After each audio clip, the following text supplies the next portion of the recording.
Let us pray. One God in three persons, creator of one human species in many hues, all who pray to you are descendants of Adam and Eve, all members of one race called human. Forgive the blindness that causes our eyes to notice and magnify those things we regard as different from ourselves in others. Teach us to see clearly that we, your children, are far more alike than we are different. Help us to put aside the racial prejudice embedded within us and to see within every person the child of God you created, our sister or brother destined for glory. In the name of one who died for all persons of all colors, Jesus Christ. Amen. Amen. A word about the books. We have some books on our book table near where you came in, and they're $11. So I know there's some churches are taking care of that for you, others are not. So, but First Pres has made a significant contribution for that. So thank you, First Presbyterian Peter Ryan. So without any further ado, I want you, Debbie Smith and I, this is Debbie Smith. She and I, a few weeks ago, 3 weeks ago, I think, went to an event at the YWCA in Charlotte, and Toussaint Romaine was there, and he was the speaker, and she and I, in driving back here, said, you know, we've really got to get him. He's really good. So this is on you, Toussaint. So we're delighted to have Toussaint Romaine here tonight to begin the conversation on racism and white privilege as a kickoff to our study and our conversations about America's original sin. He's been a public defender in Charlotte for 9 years, and he was a key figure, civil rights leader, and peacekeeper during the protests of the shooting of Keith Lamont Scott in September 2016, last September. So as you'll see, I think he was featured on CNN. His picture was up there in a tie and a shirt, and he's standing between the police and the protesters, trying to bring calm to the situation. He's also an adjunct professor of criminal justice and criminology at UNCC, where he teaches constitutional law and studies on mass incarceration. So, Toussaint Romaine, we're so happy to have you. Come on up. Thank you. When you talk now, I appreciate that. This is a tough topic to get into, right? Race and white privilege, and you know, we're in the South, black guy, racist. But what I really want to share with you, and what I hope to do, is not to offend you, not to really say anything too personal, but to talk some truth. I'm very grateful that we had that prayer. Thank you for that. And I'll tell you, I've presented this in Miami and Pittsburgh. I'm flying to 13 other states, talking to systems about how we can change and get better. And this is the first time someone's actually prayed. What if the church were to be involved the way it should? Isn't that what ended slavery and every other ill our world has experienced? If the church would be the church. Yes. But that's for another message. I want to get back to this. What I really hope to do is just take you on my journey, tell you how I learned about race, and really kind of show you what I had to wake up and realize about America. This is, again, not meant to impart any insult to you at all, but just my truth. Take it or leave it. I just want to share it with you. Is that okay? So bear with me. By the end, maybe we should all be on the same page, but if not, thank you for coming. We'll have a good time. So we're going to play a little bit of music. I think there may be a soundtrack here. But again, I want to really illustrate this idea of the city and why we're here. The heart of the city, what we've created and what we know to be America. Boss, can you take off that volume for me?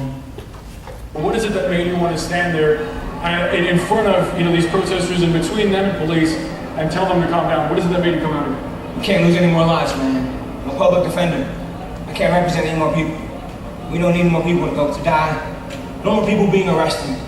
We need to take a stand and do it the right way. But people are hurting, man. People are upset. People are frustrated.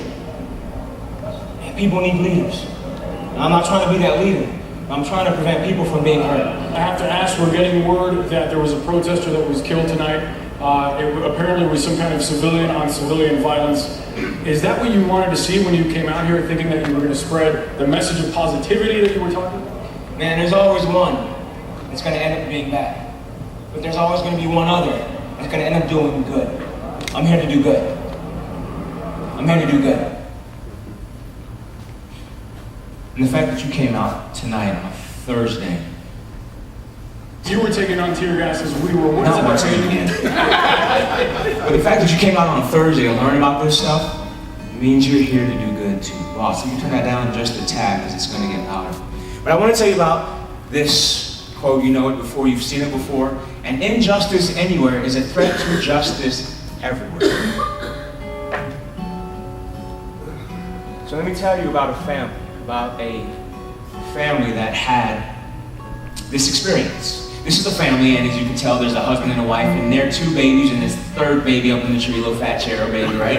Up there hanging out in the tree. And this is around 1600s when they're just hanging out in their village, enjoying their family and others like them. Until some black dastardly fellows came and ripped them from their villages and placed them in something known as slavery. And these black slave traders and owners took the husband and they strung him up and beat the hell out of him in all respectful terms while his wife watched. They then took the wife, and you know what men do to women when they put women in the den of thieves? And they trafficked them. And then with that, they took the kids and they placed these kids on plantations because, you know, everyone's going to have some role in this new slavery mentality. So these kids are on this plantation picking cotton and making money for these black slave owners. And it happens and it continues through generations. They're raised, and they're raised into this kind of slavery until we have a place when, you know, these guys, right? Frederick Douglass, Abraham Lincoln, excuse me, right? President Frederick Douglass, freed slave and abolitionist Abraham Lincoln. And Abraham Lincoln, the former freed slave, says, "Hey, Mr. President, free the slaves, free the white folks." Turn it down just a tad again if you don't mind. It gets a little louder. And the president does. So you know what we do, the rich ruling black class, we put a dot on his head and kill him. Well, by this time, slavery is over, but now we, the ruling black class, have created a blank screen. And we may have some technical difficulties, but that's okay. I'll keep going as that comes back up. But as you'll know, we had this system now that we created a system of laws that I'll tell you were called Tim Crow. And these system of laws called Tim Crow basically kept whites subservient to blacks, right? Give me one quick second. Are we in? It looks like the whole thing died. No, that's fine, that's fine. Get it back up? That's the Mozilla one. No, that's no worries. One laugh, man. I was hoping we'd have more humor there, but no, it works. So, but there's a system called Tim Crow, and let me just continue, the picture will come back up, where the whites served the blacks. To where at the opulent black home where they were eating dinner, the whites were the maids and the chefs, the gardeners, the police, and of course, the nannies. And after these white individuals served at these black opulent homes, you know what happened next, right? They went home to their house, and at their house, I got it, brother. And after their house, what they did next was have to go and look at their own children. So again, serving the blacks and to colored only, no whites allowed. And in that particular setting, serving and serving and serving the maid, the chef, the folks, the nanny. But then once they're done serving, they return home to their families. Their dirt poor families. You know what dirt poor means, don't you? It means putting up 4 walls over bare ground. And if you're from Georgia, the Red Hills, you have to go to those red hills, those red clay, and dig up that red clay, put it in your oven and cook it, because that was the only sustenance you would get. This is the essence of dirt poor. And that's how they live after serving all day. And it didn't just affect them, it transcended generations. Papa, all the way around to baby girl. All were growing up and living in this impoverished system. But you know, we told them, of course, we the Christian black leaders, hey, have faith, have hope. God is with you. Christ is real. And you know who Christ looks like, right? I mean, he was born in Africa, wasn't he? And we told them to have faith and have hope in Christianity because it's their saving grace, but then we also use, we the ruling black class, Christianity as a way of tormenting and torturing them. Anyone know who these guys are? No, it's not the Ku Klux Klan. This is Wu-Tang Clan, right? You know Wu-Tang Clan? I'm impressed with where you got from that. Beautiful. And they have a song that basically says, cash rules everything around me, cream, get the money, dollar, dollar bill, y'all. Because isn't that what slavery and Jim Crow was really all about? Money? But along comes this man. You know who this guy is, right? The Reverend Dr. Marty Sheen Luther the King Jr., who comes along and says, we shall overcome, and he and his Christian family and folks and people of the cloth march together and they go down one by one, holding arms. But we have to put a bullet in his head, but by this time it doesn't matter.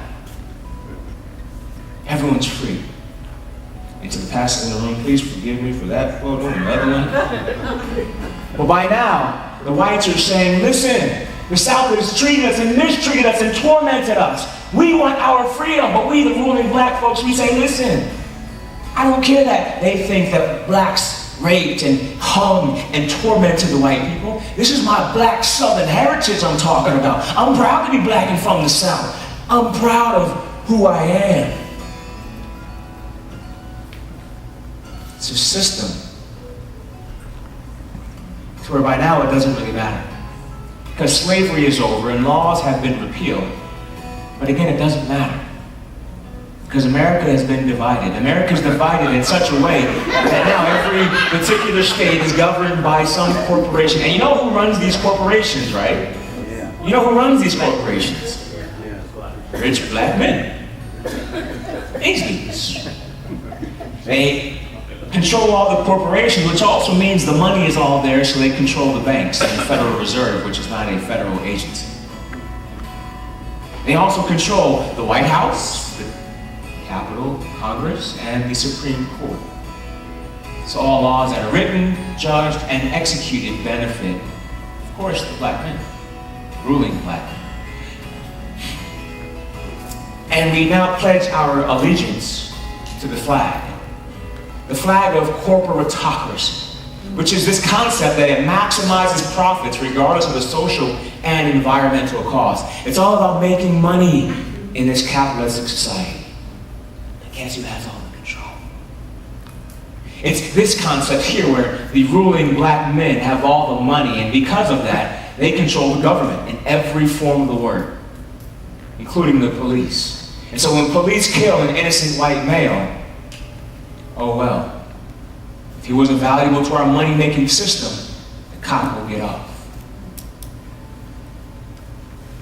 It's a system where whites in 2017 are still dirt poor.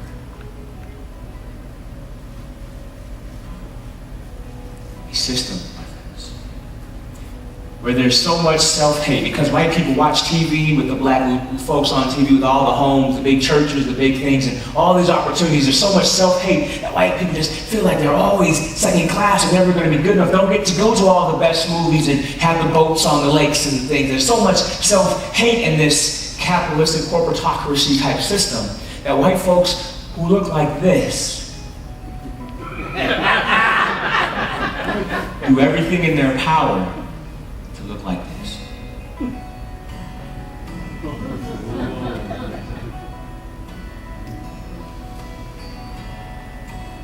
a system where white kids in school learned nothing in White History Month other than they were slaves, not valuable, got treated and beat by the police, and they don't matter. To where their young men grow up with this devalue that they actually drop out of school, and they're caged up. So while the black rich kids in South Charlotte are overdosing on heroin, white kids are using marijuana. We're busting in their doors. We're treating the black kids because it's an illness. But we're busting down the doors because they're thug and criminals. And locking them up. Throwing away the key. And what we have and what we've created is a new system. One that says education on one and prison on the other. And that there's this connector in between. It's what some of you may know, especially from reading the books, to be called the school to prison pipeline.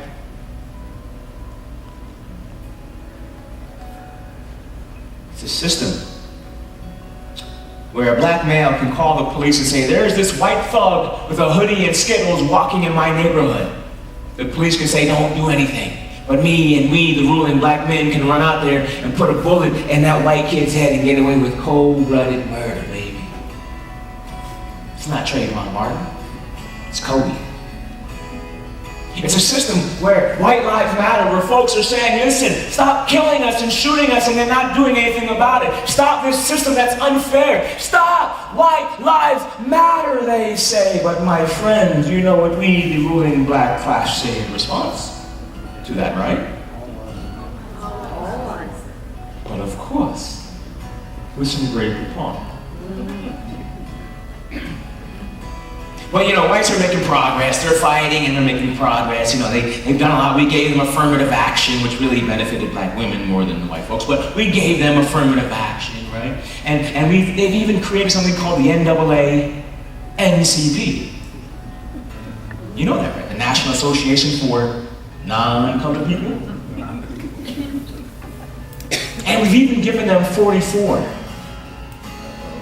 We gave them 44. Like, baby, you want it? We gave them 44. Who's 44? Barack Obama. It's a black name. We gave him Barry O'Connor.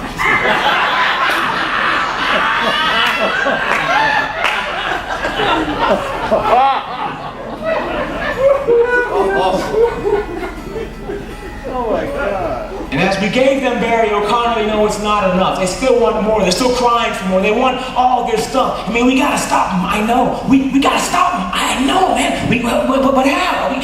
I got a guy. I know a guy. I got a guy. It's one of the fellas. Likes to hang out with the fellas in the locker room talk. You know, he likes to grab women by their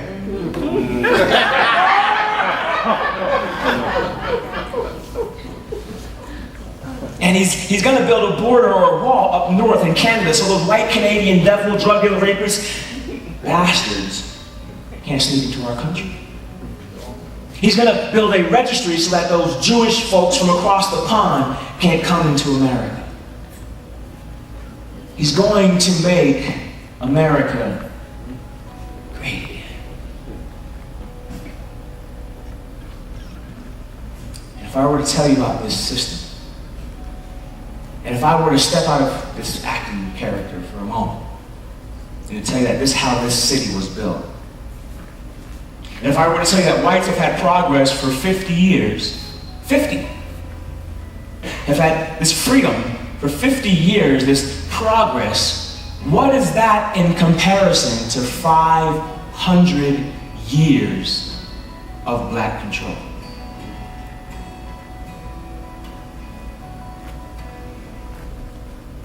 If it's a system where black men and black folks have the benefit, if it's a system where blacks reign supreme, wouldn't this be a system that you and I would both call a system of black supremacy? And pray tell, my friends, in a world of black supremacy, who has the benefit, the advantage? Who has the privilege?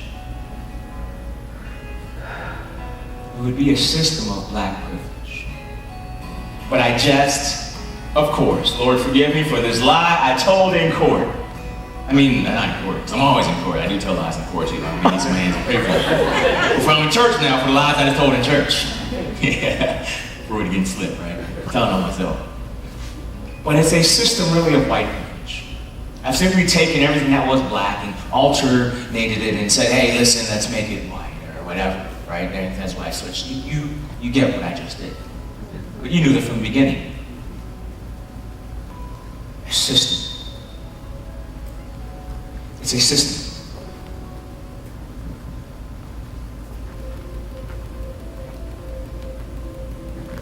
Turn up just a tad, my friend.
So that's the system. Let me run quickly through this next couple of slides because I want to make sure we have a chance to do this next exercise. But what I want to show you, for the most part, is a few folks will always say, well, Tucson, I never owned any slaves, man. You never picked any cotton. And they're right. It's true. Slavery was a long time ago. You people need to get up. Slavery was a long time ago. That can turn down while sorry. And that is true. There's also this argument that people say, well, listen, it's all about meritocracy. You guys have heard this before? Oh, yeah. If you work hard, then you'll get there. I mean, it's all pull yourself up by your bootstraps. But if I work hard in a system as a black male, in a white supremacist, white privileged system, do you really think I'm going to go as far as that meritocracy? If you think that's true, then think about all the systems, DSS, judgeships, clergy, where the more people that they serve are majority minority and black, but the people who are doing the serving on the other side are majority white. It's a system. And just awareness, no insult here. But racism I found is to be this best definition, and I could read this to you: a system of structuring opportunity and assigning value based on how someone looks. Let me tell you first though, race is a fiction. The color of my skin is a fiction. But racism is a system. It's a system. Because do you really think that all these white folks that work downtown, anywhere downtown, Charlotte or New York or wherever, who have the biggest homes, the nicest places that over near the hospital and run over that hospital, are just smarter, better, bigger, brighter, more intelligent, and clever than the folks who are walking the streets in protest? Because if you think that's true, I'd love to take you to the federal prisons I go to and mentor every month, or to the jails that you talk to those people. But you know that's not true because you work with many of these folks, right? And they're not the biggest and brightest. But it's a system. It's a system where, well, let me tell you about this system. Anyone ever heard a story of the three fish? Tale of the three fish? I love this story. I really like this story. Two fish are swimming in water and they're just kind of going around moseying. And then this other third fish kind of pops in. Hey, woo! The water's amazing, y'all! Man, the sun is shining! And there's no predators around. This is a great day. Woohoo! And he swims off. The other two fish keep swimming like, man, that dude was crazy, right? What was he smoking? But then one fish looks at the other fish and says, but, hey man, what's water?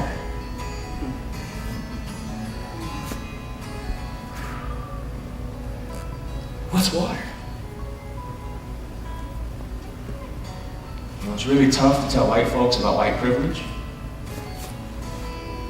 What privilege?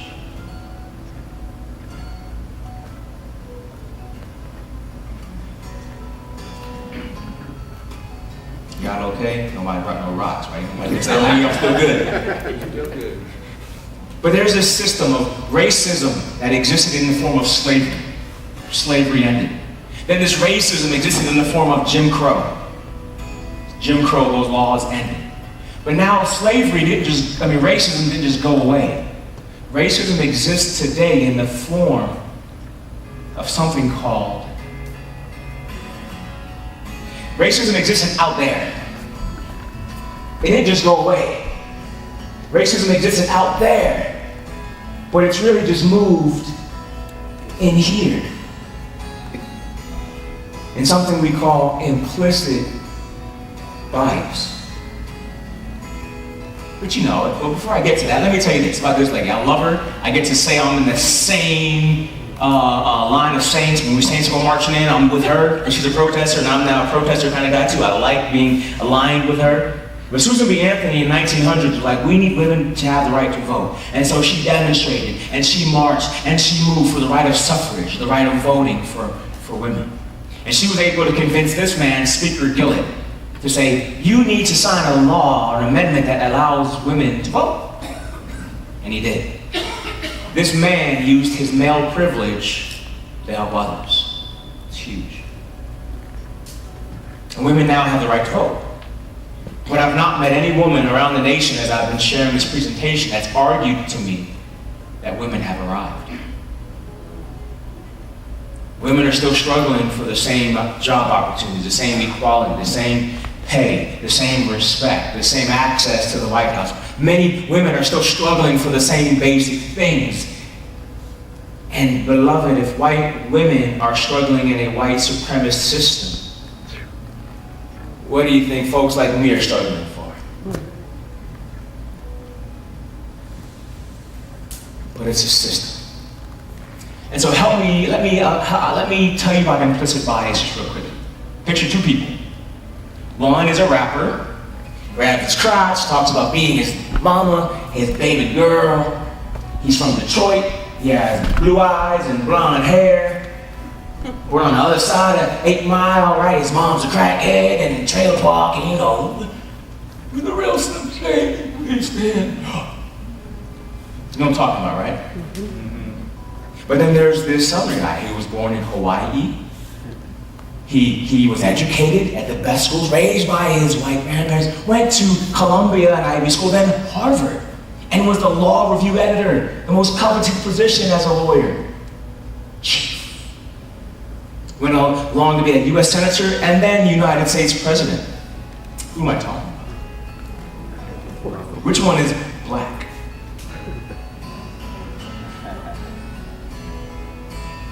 The reason, and if you all sense that little hesitation, it's what social scientists call cognitive dissonance.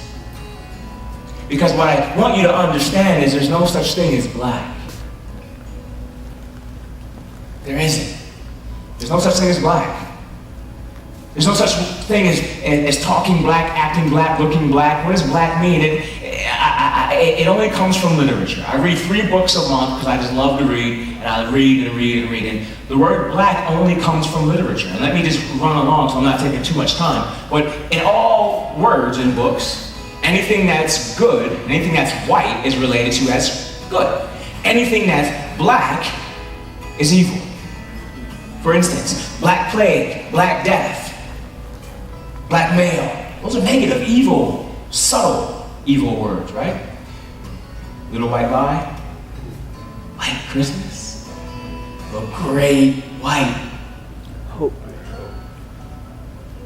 Good words, wouldn't you say? If I had a little bit more time, I'd play this, and it's The Raven by Edgar Allan Poe, read by James Earl Jones. It's dark and ominous at that door, knocking on my door, rapping on my... I don't have time to play it. It's about a good 10, 15 minutes, but it's beautiful. And what you can sense from that word is whenever he talks about black things, it's a very orient, dark type feeling, right? But let's be honest, as Christians, and I'm a proud Christian, even the Bible gets in on this, right? Lord, wash me whiter, pure than snow. And what we've done in today's society is taken those words, black being evil, white being good, and we've applied it to people groups. So much so that black is evil, white is good. If you Google black teens, 3 black teens, this is what comes up. Pictures, the first photo that comes up. Pictures of black teens in mugshots, tattoos, nappy hair, orange jail clothing, right? Negative words. Nappy's a negative word. Natural is a beautiful word. My wife is natural. Let me call her nappy. You done it before, I can tell by that. You know when that back in the slap head, right? But if you Google 3 white teens, what you have are these kids over here with haircuts and athletic gear and clean clothing and props, even. And if I were to ask my 4-year-old son, which one looks evil, baby? Which one looks good, baby? How often do you watch the news? And how conditioned are you? So much so, my friends, that there was a test. They had a resume. Same identical resume. Same resume. I mean, the same. But they changed the name. One had Jamal, one had Connor. Connor got called back. Phone interview, maybe even an in-person interview. Jamal, we ain't called that up. Implicit bias. Same resume, same skill, same everything. Same ability to do the job, different name. If you ever look, and this is a particular screen, but if you ever watch the Academy or the Oscars, even in the Oscars, in our media, this woman played a slave, guess what? Got an Oscar. This man played a drug dealer, got an Oscar. This woman played an abused wife, Oscar. Abusive mother, Oscar. Adulterous wife, Oscar. And him, man, Denzel, that dude who's played in Glory, Hallelujah, the Buffalo Soldiers. He's played as a debater and coach in Harvard, beating them. He's played as a philosopher and Malcolm X and other very prestigious roles. He's played in almost every military movie you can imagine that really had its merit. But the minute he plays a bad criminal cop, King Kong got nothing on me. Oh, that nigga can act. Get that nigga an award.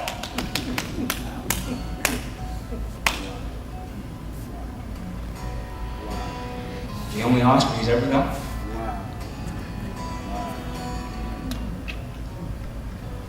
It continues, sadly, that when these kids are out demonstrating, rioting, protesting, demonstrating, whatever your preference is, they're called thugs, animals, and you can't see down here, but it says destroying their community. But when the white folks go out and do the same thing, they're just called rowdy, mischievous, and down here it says booze-filled revelers. This is like permanent. This is who these people are, right? This is temporary. It's booze. Like it'll wear off. Temporary. These kids are protesting an unfair system. These kids, they lost a hockey game by 1 point.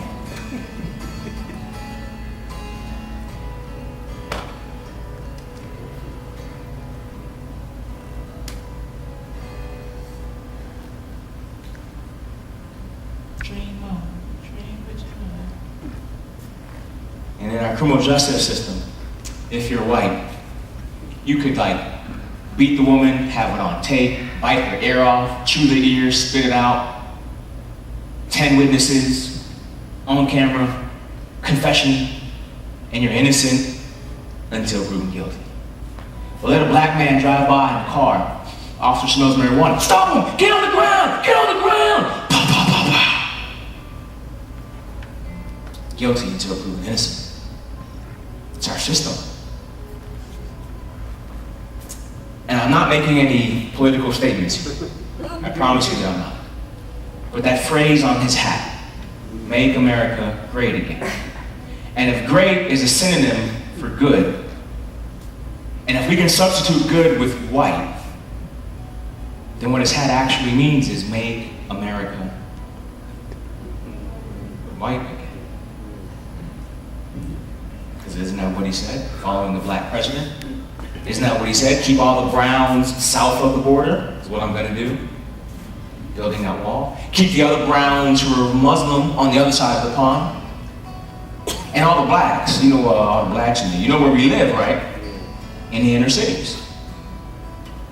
He's going to make America white again.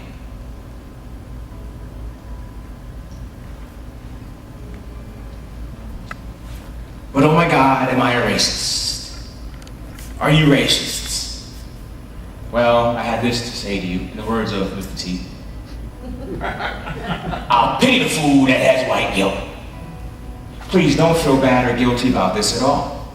In the words of the philosopher Tupac Shakur, you were given this world, you didn't make it.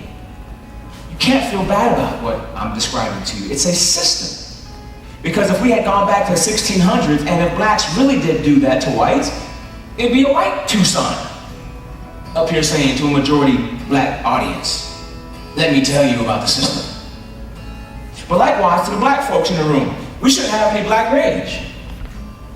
We shouldn't be angry and mad at white folk or whatever the argument might go. It's not nothing to be mad about or to be mad at. It's not about white guilt. It's not about black rage for those extremists. It's a system. And guess who runs the system? We the people. So now that you know this, what can you the people do?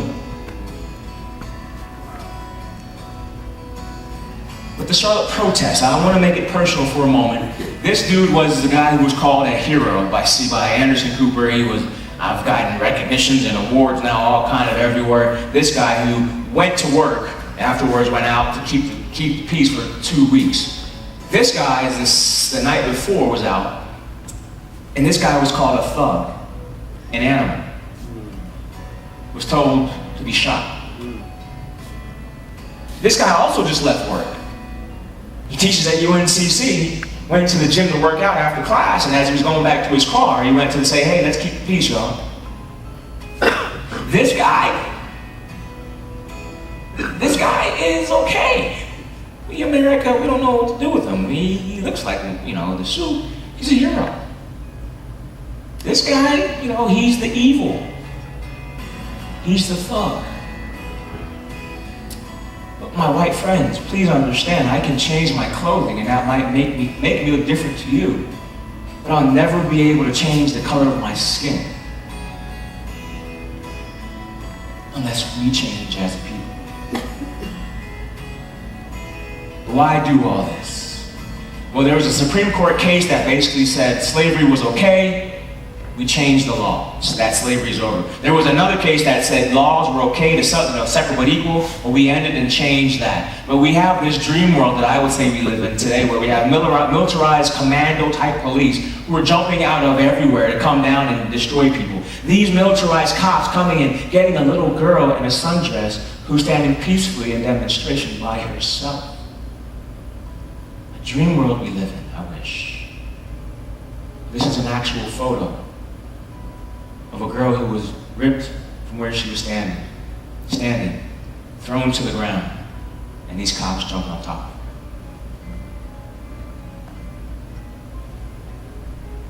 Why don't we do anything as Americans? Because those people are evil and they're bad, they're black, and that's why they deserve what they're getting. Unless, of course, we change that. Slavery is over, laws are repealed, but implicit bias is on it. I'll be finishing in this particular sense. White supremacy is a system that gives white people power, privilege, and a profit at the expense of power. But turn this up for me, my friend, if you don't mind. And thank you so much. He's doing an awesome job. I don't mind saying to you tonight.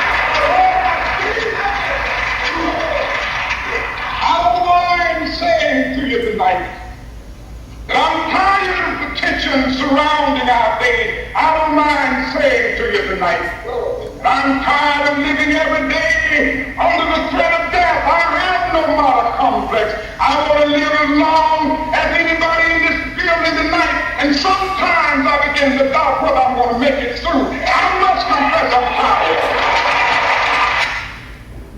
And you know what? You can just turn off the volume if you don't mind. Thank you, my friend. Give him a hand for a little bit. But I'm tired too.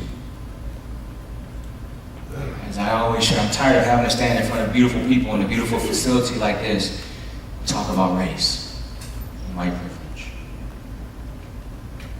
And things that would make you not like me or that could offend you, right? It's not very easy to say, well, we're come on to sign into a gathering of people you don't know and talk about things that really keeps our country separate and do it by yourself. Don't know who's going to have what. That's why I walked in the back of the room first to see who had what in the back, and you know what? Checking y'all out, keep walking around. See who's crossing their arms. I'm jesting, of course, but the severity and the seriousness of what I'm sharing with you can't be unmet. Can't go unnoticed. This is very grave stuff. And our country is sick and tired of it. Unless we stand up. I love this guy. His name is Tank Man, and you've seen this picture before from Tiananmen Square in 1989, many of you. You've seen this picture, right? Mm-hmm. Have you seen this?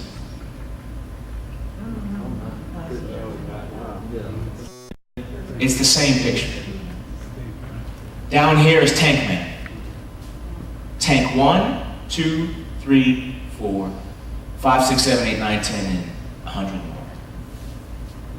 These are all tanks. These are soldiers back here. These are soldiers. This is a compound where they were assassinating students. They killed over 1,000 students during the Tiananmen Square protests. Students, young people protesting the government.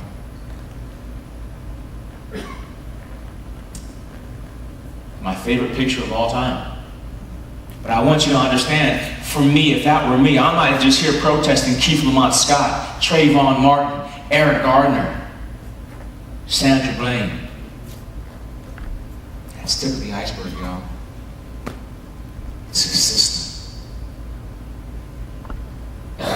Cops walk up to you, hello man, how are you doing? Cops walk up to me, what do you got? Take your hands out your pocket. It's a system. But we can change it. Life's most persistent and urgent question is, what are you doing for others? And I love this particular picture because what this picture reminds me of is the quote my grandmother, I think my grandmother used to sing to me, a song she used to sing to me, but I'm gonna need your help. You know the song now. I wonder if you sing it with me. This little light of mine, come on. Oh, I'm gonna let it shine. Do it together. This little light of mine. Beautiful, beautiful.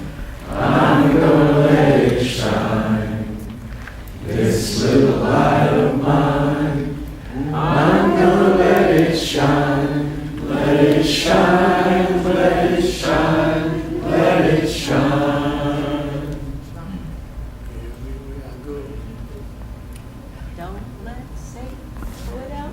That's what I learned. My grandmother used to say, by letting your light shine, doesn't hurt anybody.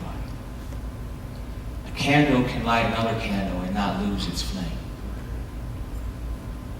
A candle can shine and not go out. I wonder, will you use your privilege to help me? That doesn't take anything from your privilege. Because, in all honesty, I was able to use my privilege as a lawyer and stand between both sides. I'm not going to talk about any of these pictures. But these folks use their privilege. Well, that's me. But Julian Bond, I was able, and he marched with Dr. King, founder of SNCC. During law school, he was my mentor. And all he said was, Tucson, I just simply got people to register to vote. He used his privilege as a student to say, will you sign up to vote? Will you register to vote? Will you and you? And that's all he did. But it had significant impact. This lady in the middle, anybody know who she is? Rosa Parks. And I had a chance to live with her for a week. That's me right now. And I could tell you her story, but I want to get to this exercise. But she had a privilege of community support that she really used. This woman is Nancy Brinker, founder of the Susan G. Komen Foundation. I asked her over breakfast this morning, hey, how'd you turn the NFL pink? And she said, well, to be honest, my sister died. I ran into Jerry Jones, the owner of a horrible thing. And I said to him, hey man, everything is blue and white, but women are the biggest purchasers and consumers of merchandise. Make it pink for a time, Jerry. And Jerry did. It made money because it sold out. He did it again, made more money. He liked it. He kept doing it. And in the NFL, a nonprofit organization, liked making money too. So they then turned the month of October pink. She used the privilege of her association to spread the message of her sister's death and breast cancer awareness, which is saving millions of women, including my sister. This is Karl Rove, you know who he is, right? W. Bush, Harvey Gantt, mayor of Charlotte, James Ferguson, James Williams, Julius Chambers, and I love Julius Chambers first. He really fought for integration of schools across the state. He was supposed to be the pre-Clarence Thomas, but politics changed, and so he wasn't appointed to the Supreme Court. This is Dorothy Cowan. She's the first African-American woman to integrate the schools of Charlotte-Mecklenburg. She's like an aunt to me now. She's adopted me. And every time she has an event, she brings me along. And she's still, after 50 plus years, dealing with education and educational equity, using her privilege. Remember Nixon and Watergate? And this is the gavel that was used in that proceeding. These are the subpoenas that were used, and this is the gentleman who subpoenaed and challenged the president. He used his lawyer privilege to impeach the president. I don't know if we're going to need him again soon, but he done his part. He used his privilege to do his part. Pat Robertson, 700 Club CBN. I went to Regent University for law school.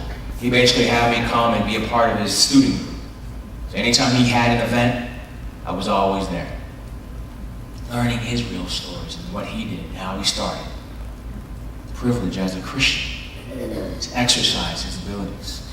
Johnny Cochran, I gotta tell this one. So I was working for federal prosecutors as a student intern. In Charlotte, Johnny Cochran came to represent Riddick Bowe, the boxer who had kidnapped his wife and then drove across state lines. So he was charged federally. Johnny Cochran says, if you get hit with a fist this big, you would be temporarily insane too. Jury bought it. But it's not a thing, right? There's no such thing as temporary insanity, but the jury bought it. Nonetheless. Afterwards, it's like, kid, come here. I've seen you here the whole time, the whole 2 weeks. Kid, come here. Yes, sir. What are you doing here? Well, I work for the U.S. attorneys, and I'm watching you. What are you going to do when you grow up? Well, I'm going to be a lawyer, sir. I don't remember his exact words, because I just got dumbfounded. He said something to the effect of, yeah, I believe you. I know you can do it. Yeah, we need you. Boy, don't tell me nothing. I'm a fly. But didn't he use his privilege to make me who I am today. Oh, this little light of mine, I'm gonna let it shine. I can keep going. Shirley Chisholm, she was first African-American woman to run for president across the United States. My dad owned a ballroom in Brooklyn, New York. West Indian, they have a million things. And she used his ballroom as her headquarters. So she'd be at my house having dinner all the time. This is Mayor David Dinkins. He was the mayor of New York City before Giuliani. He's my godfather. Privilege. You gotta use it. Art Pope, you know who he is, the owner of Roses. He's changed the legislature here in North Carolina. Anthony Fox and me, John Edwards, I worked for him for 6 months. Senator Tillis. Remember Brown versus Board of Education? The case that basically made segregation illegal in schools? These are the boys. These are the kids. And he told me a story about how they came home and their house had been burnt down, and they went to where their bedroom and their bed was, and their bed was charged to the ground, and near the bed was that teddy bear that so-and-so slept with. He went to pick it up, and the head was burned in half. He looks over at his daddy, who had tears in his eyes. He says, "Daddy, you're doing the right thing. Keep going, Daddy. You're making it better for everyone." Have your kids ever said something to you that made you keep going? Privilege. We all have it. There's more people. I'm not going to go through all the rest of these. Molly Barker, Mayor Vinroot, Hurricane Katrina guy, Mel Watt, Dr. Ben Carson. Dr. Ben Carson, not the politician. Dr. Ben Carson. Hero of mine. Rick Warren, Purpose-Driven Life, Saddleback Church in California. Hugh McCall, he and I are doing a lot of things together to kind of help the community build and grow. Herman Cain, and I had this chance to meet this guy and have dinner with him. And basically, I was at a banquet, not a dinner, he and I, but a banquet when we met. And I don't agree with all his policies. I don't know anyone who really does. But I love who he is as a black male. Because he's married, loves his wife.